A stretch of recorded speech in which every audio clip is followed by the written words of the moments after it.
নমস্কাৰ আপোনালোক সকলোকে পুনৰবাৰ টিকে মাইণ্ডৰ অন্য এটা ৰাতিপুৱাৰ ধামাকাদাৰ খবৰলৈ স্বাগতম জনাইছো। অন্য দিনৰ দৰে আজিও আপোনালোকৰ কাৰণে দিনটোৰ কেবাটাও গুৰুত্বপূৰ্ণ খবৰ লৈ আহিছো। ভিডিঅ'টো প্ৰথমৰ পৰা শেষলৈকে চাই থাকিব। আগবাইছো আজিৰ প্ৰথমটো খবৰ ফালে। প্ৰথম খবৰটো ওলাইছে কেন্দ্ৰ চৰকাৰৰ ফালৰ পৰা। কেন্দ্ৰ চৰকাৰৰ ফালৰ পৰা জনাইছে যে আমাৰ ভাৰতৰ এতিয়া প্ৰায় 12খন চিটিক আমাৰ ভাৰতবৰ্ষৰ প্ৰায় 12খন চিটিক এতিয়া ঔদ্যোগিক স্মাৰ্ট চিটি লৈ কনভাৰ্ট কৰিব বুলি জনাইছে।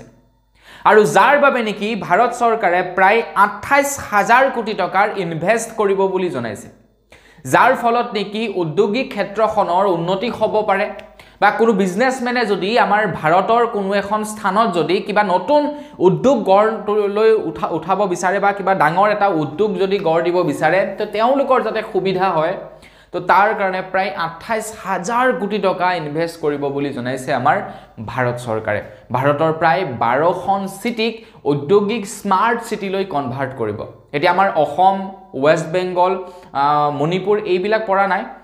আপোনাৰ বেংগলোৰ, হায়দৰাবাদ, তেলেংগানাকে ধৰি এনেকৈ কেইবাখনমান মানে মেইন চিটি প্ৰায় 12খন চিটি এতিয়া বাছি লৈছে। আগবাইছো ইয়াৰ পাছৰটো খবৰ ফালে। ইয়াৰ পাছৰ খবৰটো ওলাইছে যিসকল লোকে নেকি ভাৰতবৰ্ষৰ বাহিৰত থাকে বা যিসকল লোকৰ নেকি ভাৰতৰ বাহিৰত সা সম্পত্তি আছে তেওঁলোকৰ কাৰণে ইয়াৰ পাছৰটো গুৰুত্বপূৰ্ণ খবৰ ওলাইছে। আমাৰ ভাৰতৰ এনেকুৱা বহুতো নাগৰিক আছে বৰ্তমান সময়ত যিসকল লোকে ভাৰতৰ বাহিৰত কাম কৰে। আমাৰ ভাৰতৰ এনেকুৱা বহুতো বা আমাৰ অসমৰ কথাই যদি আপোনালোকক ক'বলৈ যাওঁ, অসমৰ এনেকুৱা বৰ্তমান সময়ত বহুতো ল'ৰা ছোৱালী আছে যিবিলাক ল'ৰা ছোৱালীয়ে ভাৰতৰ বাহিৰত গৈ তেওঁলোকে চাকৰি বাকৰি কৰে। আমেৰিকা এইবিলাকত তেওঁলোকে চাকৰি বাকৰি কৰে। তো এতিয়াৰে পৰা ভাৰতৰ বাহিৰত যিসকল লোকে কাম কৰে তেওঁলোকৰ যি নেকি সা সম্পত্তি আছে সেই সা সম্পত্তিৰ তালিকাও এতিয়া ভাৰতত তেওঁলোকে ইনকম টেক্স ৰিটাৰ্ণ কৰিবলৈ যাওঁতে তো তেওঁলোকে সেই তথ্য দিব লাগিব ইনকম টেক্স ডিপাৰ্টমেণ্টত যে মোৰ ভাৰতৰ বাহিৰত কিমান সম্পত্তি আছে, ভাৰতৰ বাহিৰত মোৰ কেইটা বেংকৰ একাউণ্ট আছে, কেইটা বেংকৰ একাউণ্টত মোৰ কিমান টকা আছে, সকলোবিলাক তথ্য এতিয়া আমাৰ ভাৰত চৰকাৰক দিব লাগিব বা ইনকম টেক্স ডিপাৰ্টমেণ্টক দিব লাগিব বুলি জনাইছে, যাতে বাহিৰত থকা সম্পত্তিৰো টেক্স ল'ব পাৰে আমাৰ ভাৰত চৰকাৰে। আগবাইছো ইয়াৰ পাছৰটো খবৰ ফালে। আমাৰ ভাৰতবৰ্ষত বৰ্তমান সময়ত বহুতো ব্ৰেণ্ডৰ মোবাইল ফোন চলে। আইফোন চলে, আপোনাৰ ৰিয়েলমি, ৰেডমি, অপো, ভিভো, বহুতো কোম্পানীৰ ভাৰতত বৰ্তমান সময়ত মোবাইল চলে। এতিয়া এই কোম্পানীবিলাক আমাৰ ভাৰতীয় কোম্পানী নহয়। দুই এটা ভাৰতীয় কোম্পানী আছে যদিও তেওঁলোকে আমাৰ ভাৰততে মোবাইল ফোন মেনুফেকচাৰ নকৰে। তেওঁলোকে বাকী কোম্পানীবিলাকৰ নিচিনাকৈ ভাৰতৰ বাহিৰত মোবাইল ফোন বনাই আনে, অৰ্থাৎ চাইনাত বনাই আনে পাৰ্টছবিলাক আমাৰ ভাৰতত এছেম্বল কৰে আৰু সেই বস্তুবিলাককে আমাৰ ভাৰতীয় মানুহক মেড ইন ইণ্ডিয়া বুলি কৈ বিক্ৰী কৰি থাকে। আৰু মানুহেও ভাবে যে এইখিনি ভাৰততে বনাইছে, কিন্তু প্ৰকৃততে ভাৰতত নবনায়, বাহিৰা ক'ৰবাত বনায়। তেওঁলোকে ইয়ালৈ আনে, ইয়াতে আনি পাৰ্টছবিলাক একলগ কৰি এছেম্বল কৰে কিছু কোম্পানীয়ে আৰু তাৰপাছত সেইবিলাককে আমাক চিপকাই দিয়ে মেড ইন ইণ্ডিয়া নামেৰে। কিন্তু আমাৰ ভাৰতবৰ্ষৰ প্ৰথমটো স্মাৰ্টফোন লঞ্চ কৰিছে যিটো হৈছে টেকন' কোম্পানীৰ তৰফৰ পৰা, যিটোৰ দাম হৈছে মাত্ৰ 6,699 টকা, যিটো হৈছে টেকন' পপ 9 4G,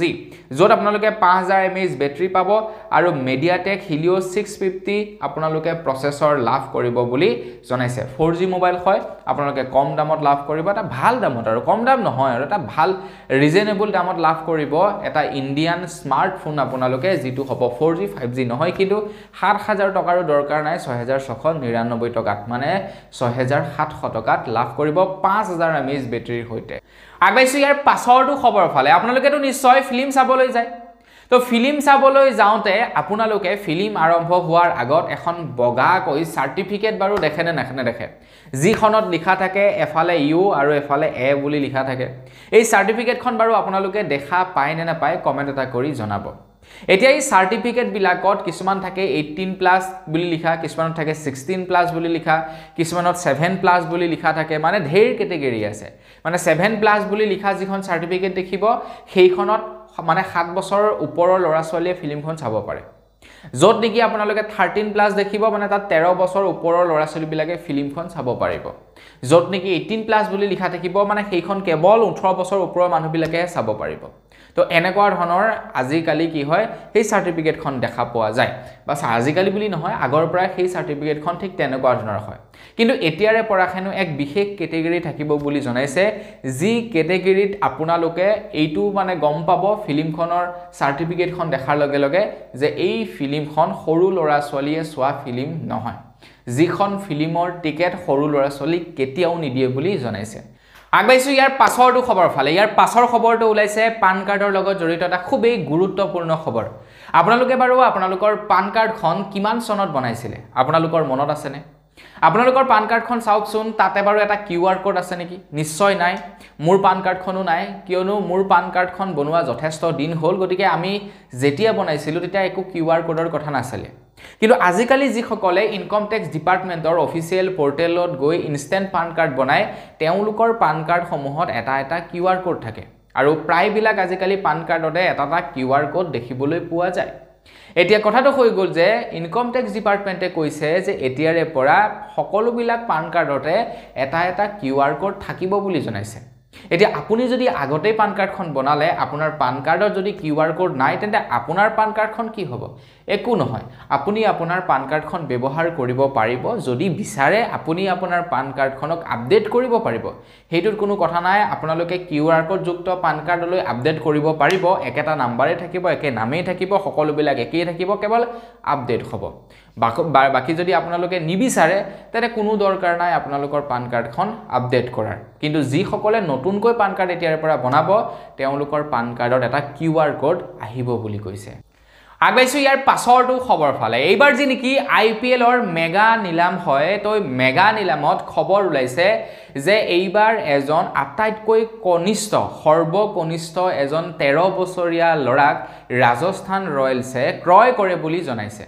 13 বছৰীয়া মাত্ৰ এটা সৰু ল'ৰা বুলিয়ে ক'ব লাগিব 13 বছৰ বয়সৰ ল'ৰাটোনো কিমান আৰু আপোনাৰ 8 মানত সাগে পঢ়ি আছে তো 8 মানত পঢ়া এটা ল'ৰাক এইবাৰ ৰাজস্থান ৰয়েলছে ক্ৰয় কৰিছে য'ত নেকি তেখেতক প্ৰায় 1.1 কোটি টকা দিছে বুলি জনাইছে ল'ৰাজনৰ নাম হৈছে বৈভৱ সূৰ্যবংশী তো তেখেতক কিনাৰ হয়তো এটা কিবা ৰিজন আছে হয়তো সাগে ভাল খেলে কিয়নো শচীন তেণ্ডুলকাৰও ঠিক তেনেকুৱা বয়সতে ক্ৰিকেট জগতত নামিছিলে গতিকে শচীন তেণ্ডুলকাৰৰ পাছত আটাইতকৈ কম বয়সত খেলা এইজনে হৈছে দ্বিতীয়জন যুৱক হয়তো তেখেত দ্বিতীয়জন শচীন তেণ্ডুলকাৰো হ'ব পাৰে হয় না নহয় তো শচীন তেণ্ডুলকাৰক কিমান ট্ৰোল কৰিছিলে কিমানে সমালোচনা কৰিছিলে কিমানে ভয় খুৱাইছিলে কিন্তু তাৰ পাছত শচীন তেণ্ডুলকাৰ হ'লগৈ আমাৰ ভাৰতীয় ক্ৰিকেট দলৰ এজন ভগৱান বা এজন লেজেণ্ড ঠিক তেনেকৈ তেখেতো হয়তো এসময়ৰ এজন লেজেণ্ড হ'বগৈ পাৰে তো আমাৰ তৰফৰ পৰা তেখেতলৈ বহুত বেছি শুভেচ্ছা থাকিল আগবাইছো ইয়াৰ পাছৰটো খবৰ ফালে ইয়াৰ পাছৰ খবৰটো ওলাইছে ঝাৰখণ্ডৰ পৰা তো ঝাৰখণ্ডৰ পৰা দুটাকৈ খবৰ ওলাইছে তো ঝাৰখণ্ডৰ নতুন চৰকাৰ এতিয়া গঠন হ'ব তো নতুন চৰকাৰ গঠন হোৱাৰ লগে লগে ঘোষণা কৰিছে যে ঝাৰখণ্ডত যি নেকি প্ৰত্যেক মাহে মহিলাসকলক 1500 টকাকৈ প্ৰদান কৰা হয় তো সেই 1500 টকাটো এতিয়াৰে পৰা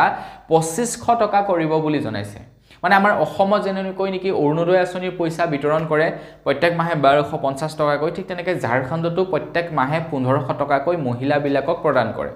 এতিয়া ঝাৰখণ্ডত সেই 1500 টকাটো এতিয়া 2500 টকালৈ মানে বৃদ্ধি কৰিছে বুলি জনাইছে 1000 টকা বৃদ্ধি কৰি দিছে অকল হেয়াই নহয় তাৰ লগে লগে ঝাৰখণ্ডৰ যিসকল দুখীয়া শ্ৰেণীৰ মানুহৰ কাৰেণ্টৰ বিল পৰিশোধ কৰিবলৈ বাকি আছিলে তো প্ৰত্যেকৰে কাৰেণ্টৰ বিল পৰিশোধ কৰি দিছে ঝাৰখণ্ডৰ চৰকাৰে যিমানখিনি দুখীয়া মানুহ আছে তেওঁলোকৰ কাৰেণ্টৰ বিল পৰিশোধ কৰি দিছে মানে ঝাৰখণ্ডৰ বৰ্তমানৰ চৰকাৰখনে মানে এটা প্ৰতিশ্ৰুতি দিছিলে যে আমি এই কেইটা কাম কৰিম তো তেওঁলোকে সেই মতে প্ৰতিশ্ৰুতি পূৰণ কৰিছে আৰু ঢেৰ প্ৰতিশ্ৰুতি তেওঁলোকে দিছে কিন্তু বৰ্তমান যেহেতু এতিয়ালৈকে শপত গ্ৰহণ কৰাই নাই তো তেওঁলোকে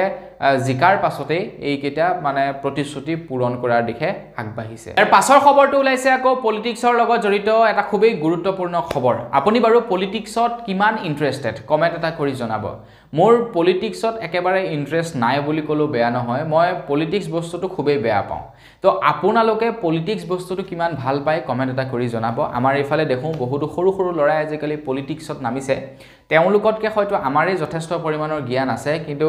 তেওঁলোকে পলিটিক্সত মানে আৰু ইমানেই মানে লিডাৰ বৰ্তমান সময়ত কি ক'ব আপোনালোকে যিবিলাক লৰাই হয়তো সাকে ক্লাস 9 10ত মানে যুগ বিয়োগ পুৰণ নেওতা এইবিলাক নাজানিছিলে সেইবিলাক লৰা এতিয়া ডাঙৰ ডাঙৰ পলিটিক্যাল লিডাৰ হৈ ঘূৰি আছে বহুত ল'ৰা ছোৱালী আমাৰ এইফালে আজিকালি মানে ঘূৰিছে পলিটিক্সত আৰু সেইবিলাক কথা বাদ দিছোঁ এতিয়া ভাৰতৰ প্ৰধানমন্ত্ৰী নৰেন্দ্ৰ মোদী ডাঙৰীয়াদেৱে জনাইছে যে অহা বছৰ অৰ্থাৎ 2025 চনত আমাৰ ভাৰতৰ পলিটিক্সত প্ৰায় 1 লাখ নতুন পলিটিচিয়ানক জয়েন কৰোৱাব বুলি জনাইছে আৰু সেয়া সম্পূৰ্ণ নৱপ্ৰজন্মক হ'ব প্ৰায় 1 লাখ নৱপ্ৰজন্মক পলিটিক্সত জয়েন কৰোৱাব বুলি জনাইছে আপুনি কিমান আগ্ৰহী পলিটিক্সত জয়েন কৰিবৰ কাৰণে কমেন্ট এটা কৰি জনাব হয়তো চাগে প্ৰধানমন্ত্ৰী ডাঙৰীয়াই নতুনকৈ আৰু কিবা এটা খুলিব তেওঁলোকৰ যেনেকৈ নেকি যুৱ মৰ্চা আছে তেওঁলোকে ঢেৰ কিবা কিবি তেওঁলোকৰ আছে নহয় কেটেগৰী আপোনাৰ বুথ কমিটি আছে তো এইবিলাকত মানে আৰু 1 লাখ নতুনকৈ নৱপ্ৰজন্মক জয়েন কৰোৱাব বুলি জনাইছে তো আপুনি কিমান আগ্ৰহী এইবিলাকৰ নামিবৰ কাৰণে কিমান আগ্ৰহী আপোনালোকে পলিটিক্সত জয়েন হ'বৰ কাৰণে কমেন্ট এটা কৰি জনাব আগবাইছো ইয়াৰ পাছৰটো খবৰ ফালে ইয়াৰ পাছৰ খবৰটো ওলাইছে দিব্যাংগ ব্যক্তিসকলৰ কাৰণে কেন্দ্ৰ চৰকাৰৰ ফালৰ পৰা দিব্যাংগ ব্যক্তিসকলৰ কাৰণে এটা বিশেষ পদক্ষেপ হাতত লৈছে তো যিসকল নেকি দিব্যাংগ ব্যক্তি আছে যিসকল নেকি 40% নতকৈ অধিক তেওঁলোক ফিজিক্যালি হ্যান্ডিক্যাপ তো তেওঁলোকক এতিয়াৰে পৰা 4% সিট আৰক্ষণ দিব বুলি জনাইছে মানে ৰিজাৰ্ভেশন থাকিব 4% সকলো বিলাক ক্ষেত্ৰতে যিসকল লোক নেকি 40% তকৈ অধিক ডেমেজ বা যিসকল নেকি ফিজিক্যালি হ্যান্ডিক্যাপ 40% তকৈ বেছি তো তেওঁলোকক এতিয়া 4% ৰিজাৰ্ভেশন প্ৰদান কৰিব বুলি জনাইছে আমাৰ ভাৰতবৰ্ষত যি চাকৰিয়ে নহওক যি সেক্টৰে নহওক তেওঁলোকৰ বাবে 4% ৰিজাৰ্ভেশন থাকিব আগবাইছো ইয়াৰ পাছৰটো খবৰ ফালে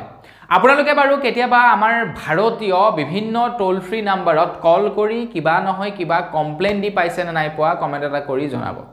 আমাৰ অসম চৰকাৰে কেবাটাও তেনেকুৱা নাম্বাৰ মুকলি কৰে বিভিন্ন সময়ত তো মই প্ৰায় বিলাক নাম্বাৰত কেতিয়াবা কল কৰি চাও কিন্তু কোনো এটা নাম্বাৰত ভাল ৰেসপন্স নাপাও আপোনালোকে পাইছে না নাই পোৱা কমেন্ট এটা কৰি জনাব তো টোল ফ্ৰী নাম্বাৰ বিলাক জাৰি কৰি দিয়ে কিন্তু তাত চাগে যি কল সেন্টাৰ থাকে কল সেন্টাৰত বহিবৰ কাৰণে বা কল সেন্টাৰত চাগে উপযুক্ত মানুহেই নাথাকে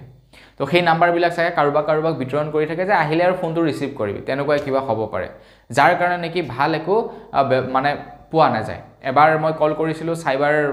সিকিউৰিটি কিবা এটা প্ৰবলেমৰ কাৰণে তো তেওঁলোকে বেলেগ কিবা এটা কথাহে কলেগে আমুকত যোৱা তামুকত কমপ্লেইন কৰা তুমি তো তেওঁলোকৰ ফালৰ পৰা মানে একো সলিউশন মোক নিদিলে গতিকে ঠিক তেনেকুৱা ধৰণৰ কথা বাৰু যি কি নহওক কিন্তু কেন্দ্ৰ চৰকাৰৰ যিবিলাক হেল্পলাইন নাম্বাৰ আছে কিছু ক্ষেত্ৰত কাম কৰে এটা কেন্দ্ৰ চৰকাৰৰ ফালৰ পৰা জনাইছে কেন্দ্ৰ চৰকাৰে এতিয়া প্ৰায় 1000টা কোম্পানীৰ সৈতে পাৰ্টনাৰশ্বিপ কৰিছে বুলি জনাইছে মানে আপুনি যিটো কল কৰিব সেই কলটো কোনোবা এটা কল সেন্টাৰত গৈ লাগিবগে প্ৰাইভেট কল সেন্টাৰত তো তেওঁলোকে আপোনালোকক প্ৰপাৰ মানে যিটো সমস্যা হৈছে সেই সমস্যাটো সমাধান কৰিবলৈ চেষ্টা কৰিব এটা সৰকাৰি কল সেন্টাৰত কাম কৰা মানে তেওঁলোকৰ লেভেল এটা বেছি না সৰকাৰি আমি হেৰি হয় গতিকে তহতৰ কথা কিমান কি শুনি থাকিম কাৰণে দে কাম কৰিলো নকৰিলো দৰমহা পামেই ফোনটো কাটি থৈ দিয়ে বা আপোনাক প্ৰকৃত যেটো সলিউশন সেইটো নি দিয়েগে কিন্তু প্ৰাইভেটক দি দিয়াৰ লগে লগে কি হৈ যাব তো তেওঁলোকৰ এটো ডিপেন্ড কৰিব তেওঁলোকৰ ৰেটিং কাস্টমাৰ যি নেকি কাস্টমাৰৰ লগত যি ৰিলেশন সেইটো ভাল কৰি ৰাখিবলৈ যত্ন কৰিব তেওঁলোকে সমস্যাটো সমাধান কৰিবলৈ যত্ন কৰিব তো সেই কাৰণে কি কৰিছে প্ৰায় 1000টা কল সেন্টাৰৰ সৈতে পাৰ্টনাৰশ্বিপ কৰিছে বুলি জনাইছে মানে 1000টা কোম্পানীৰ সৈতে পাৰ্টনাৰশ্বিপ কৰিছে আগবাইছো ইয়াৰ পাছৰটো খবৰ ফালে আপুনি বাৰু পিএম কিষাণৰ পইচা পায় নেকি কমেন্ট এটা কৰি জনাব যদি আপুনি পিএম কিষাণৰ পইচা পায় তেন্তে আপোনালোকে 2025 চনৰ আপোনালোকে কিস্তিটো যদি লাভ কৰিব বিচাৰে এতিয়া আপোনালোকে এটা বিশেষ কাম কৰিব লাগিব ইকেৱাইসি নহয় কিন্তু ইকেৱাইসি টো অলৰেডি কৰি গলেই আপোনালোকে তো এতিয়া কেন্দ্ৰ চৰকাৰৰ ফালৰ পৰা জনাইছে যদিহে আপোনালোকে 2025 চনত পিএম কিষাণৰ পইচা পাব বিচাৰে তেনেহলে আপোনালোকে এতিয়া কৃষকৰ ফাৰ্মাৰ পৰ্টেলত ৰেজিষ্ট্ৰেচন কৰিব লাগিব বুলি জনাইছে তো ৰেজিষ্ট্ৰেচন কৰিবৰ কাৰণে ওয়েবসাইট এটা মুকলি কৰিছে ওয়েবসাইটটো হৈছে www.upfr.agristack.gov.in এই ওয়েবসাইটটোত গৈ আপোনালোকে নিজকে ৰেজিষ্টাৰ্ড কৰাব লাগিব এজন কৃষক হিচাপে তো বৰ্তমান সময়ত বাৰু আমাৰ ভাৰতৰ প্ৰত্যেকখন ষ্টেটৰ কাৰণে এই নিয়মটো নহয় এতিয়া বৰ্তমান সময়ত উত্তৰাখণ্ডৰ কাৰণে এই নিয়মটো কৰিছে তো লাহে লাহে গুটেই বিলাকে এই নিয়মটো পালন কৰিব লাগিব গতিগতে নিয়মটো হোৱালৈনো কিয় ৰখি থাকিব লাগে এতিয়াই ৰেজিষ্ট্ৰেচনটো আপোনালোকে কৰি পেলাওক একেবাৰে সহজ পইচা পাতি নালাগে জাস্ট আপুনি ৰেজিষ্টাৰ হলে হল আধাৰ কাৰ্ডটো আগবাইছো ইয়াৰ পাছৰটো খবৰ ফালে ইয়াৰ পাছৰ খবৰটো ওলাইছে মুখ্যমন্ত্ৰী আত্মনিৰ্ভৰশীল আঁচনিৰ ওপৰত তো আপোনাৰ বয়স 18 বছৰ পাৰ হৈছে নেকি যদি 18 বছৰ নহয় সৰি আপোনাৰ বয়স 24 প্লাস হৈছে নেকি যদি আপোনাৰ বয়স 24 প্লাস হৈছে তেন্তে আপোনালোকে এতিয়া আমাৰ অসমৰ মুখ্যমন্ত্ৰী ডাঙৰীয়াৰ এক বিশেষ অভিলাষী আঁচনি মুখ্যমন্ত্ৰী আত্মনিৰ্ভৰ আঁচনিত আপোনালোকে আবেদন কৰিব পাৰে য'ত আপোনালোকক 2 লাখ টকাকৈ প্ৰদান কৰা হ'ব বিজনেছ কৰিবৰ কাৰণে এতিয়ালৈকে কিন্তু 2 লাখ টকা দিয়া নাই প্ৰথমটো কিস্তি দি গৈছিলে মাত্ৰ কিমান 75000 টকা কেনে কিমানকৈ দিছে অসম চৰকাৰৰ ওচৰত টকাওতো থাকিব লাগিব ন আৰু যি কি নহওক প্ৰথমখিনিক দি হোৱাই নাই এতিয়া দ্বিতীয় পৰ্যায়ত আকৌ এপ্লাই কৰিবৰ কাৰণে কৈছে আপোনালোকে এপ্লাই কৰিব বিচাৰিলে কৰিব পাৰে এটা সৰকাৰি বস্তুবিলাক হেই তেনেকাই আৰু একেলগতে যদি 2 লাখ টকা এটা লৰা বা ছোৱালীক দি দিয়ে তো সি কিবা নহয় কিবা এটা কৰিব পাৰে ন 2 লাখ টকাৰে আজিকালি 75000 টকাৰে কিনো বিজনেছটো কৰিব পাৰিব ডাঙৰ হয় না গতিকে 2 লাখ টকাটো যদি দি দিয়ে প্ৰকৃততে লৰা ছোৱালীয়ে বিজনেছ কৰিব পাৰে এতিয়া 75000 টকাটো দিলে খাই বৈ হজম দিলে তাৰপিছত কিস্তিকে পইচা দি থাকিব তো সেইখিনিও খাই হজম কৰিব তো সেইটোৱে এটা ডাঙৰ মানে সমস্যা সৰকাৰে একলগত দি দিলে কিবা নহয় কিবা এটা কৰিব পাৰে বাৰু যি কি নহওক আগবাঢ়িছো মেইন খবৰটোৰ ফালে এতিয়া খবৰ ওলাইছে বঙাইগাঁও নগাঁও চিৰাং বিশ্বনাথ আৰু কাছাৰ ডিষ্ট্ৰিক্টৰ বাবে তো তেওঁলোকে এতিয়া 25 নৱেম্বৰৰ পৰা পঞ্জীয়ন কৰিব পাৰিব আৰু শেষ তাৰিখ হৈছে 9 ডিচেম্বৰ তো তেওঁলোকে যদি এইকেইখন ডিষ্ট্ৰিক্টৰ পৰা যদি আপোনালোকে চাই আছে আবেদন কৰক মুখ্যমন্ত্ৰী আত্মনিৰ্ভৰশীল আঁচনিৰ বাবে য'ত আপোনালোকক 2 লাখ টকাকৈ দিয়াৰ প্ৰতিশ্ৰুতি দিছে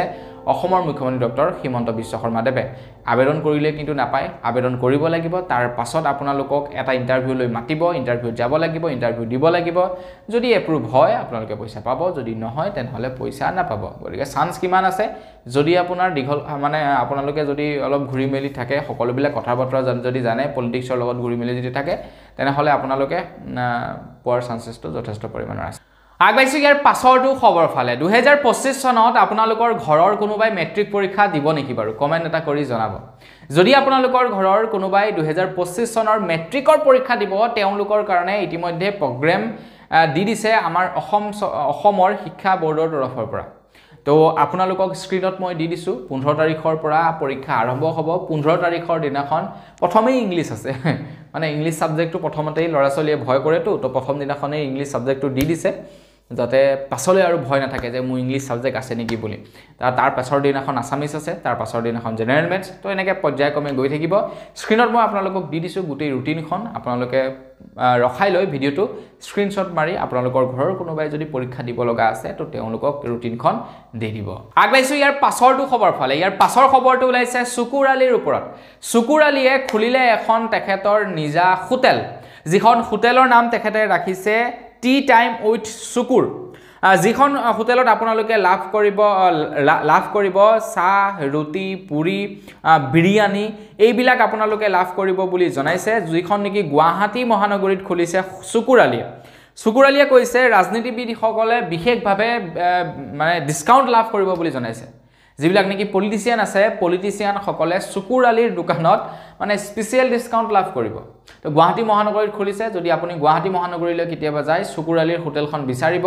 আৰু তাৰ পাছত আপুনি চাহ খাব কাৰণ বৰ্তমান সময়ত আপোনালোকে হয়তো দেখিছে দলি চাইৱালা কেনেকৈ বৰ্তমান ফেমাস হৈ গল তো সুকুৰালিৰো সাগে ফেমাস হোৱাৰ মন দলি চাইৱালাই এতিয়া 25 লাখ টকা লৈ এটা ইভেন্ট কৰিবৰ কাৰণে একদম 5 ষ্টাৰ হোটেলত থাকে তো হয়তো সাগে সুকুৰালিয়ে খুব মানে অনুপ্ৰাণিত হৈছে দলি চাইৱালাৰ কাহিনীটো শুনি এতিয়া সেই কাৰণে হয়তো তেখেতে এখন হোটেল খুলিছে গুৱাহাটী মহানগৰ হোটেল নহয় মানে ফুটপাথৰ দোকান খুলিছে বুলি ক'ব পাৰি গুৱাহাটী মহানগৰীত আগবাইছো একেবাৰে হেখৰটো খবৰ ফালে একেবাৰে হেখৰ খবৰটো যিসকলে খেল ভাল পায় তেওঁলোকৰ কাৰণে বিৰাটে এটা ভাল খবৰ ওলাইছে আমাৰ অসমত প্ৰথমবাৰৰ কাৰণে পাতিবলৈ গৈ আছে পেৰা স্পৰ্টছ মিট যেটো নেকি 27 নৱেম্বৰৰ পৰা অনুষ্ঠিত হ'ব 3 দিনীয়া কাৰ্যসূচীৰে এই খেল অনুষ্ঠিত কৰা হ'ব বুলি জনাইছে আৰু 5টা শাখাত খেল অনুষ্ঠিত কৰা হ'ব আৰু আটাইতকৈ ডাঙৰ কথাটো হৈ গ'ল এই খেলখন আয়োজিত কৰিছে প্ৰাইড ইজ এন্টাৰটেইনমেন্টৰ তৰফৰ পৰা অৰ্থাৎ মুখ্যমন্ত্ৰীৰ পত্নীয়ে এই খেলখন আয়োজিত কৰিছে গতিকে আপোনালোকে যদি ইয়াত ভাল পাৰফৰম্যান্স দিব পাৰে তেন্তে আপোনালোকৰ কাৰণে ভাল হ'ব কিন্তু যেহেতু মুখ্যমন্ত্ৰীৰ পত্নীয়ে এই খেল আয়োজিত কৰিছে গতিকে মুখ্যমন্ত্ৰী ডাঙৰীয়া কেনেবাকৈ জড়িত থাকিব তো আপুনি যদি ভাল খেলে মুখ্যমন্ত্ৰী ডাঙৰীয়াৰ নজৰত অহাৰ চান্স থাকিব পাৰে গতিকে এই খেলত আপোনালোকে অংশগ্ৰহণ ল'ব বুলি মোৰ আশা থাকিলে 27 নৱেম্বৰৰ পৰা খেল অনুষ্ঠিত হ'ব তো বন্ধু বান্ধৱীসকল বস আজিৰ ভিডিও জনাবলগীয়া খবৰ ইমান কেইটা আছিল খবৰ কেইটা জানি কেনেকুৱা লাগিলে কমেন্ট কৰি জনাব যদি ভাল লাগিলে লাইক এটা কৰিব চেনেল যদি সাবস্ক্ৰাইব কৰা নাই সাবস্ক্ৰাইব কৰি ল'ব পুনৰ এটা ভিডিও লগ পোৱাৰ আশা থাকিলে বিদায় মাগিছো ধন্যবাদ জয় অসম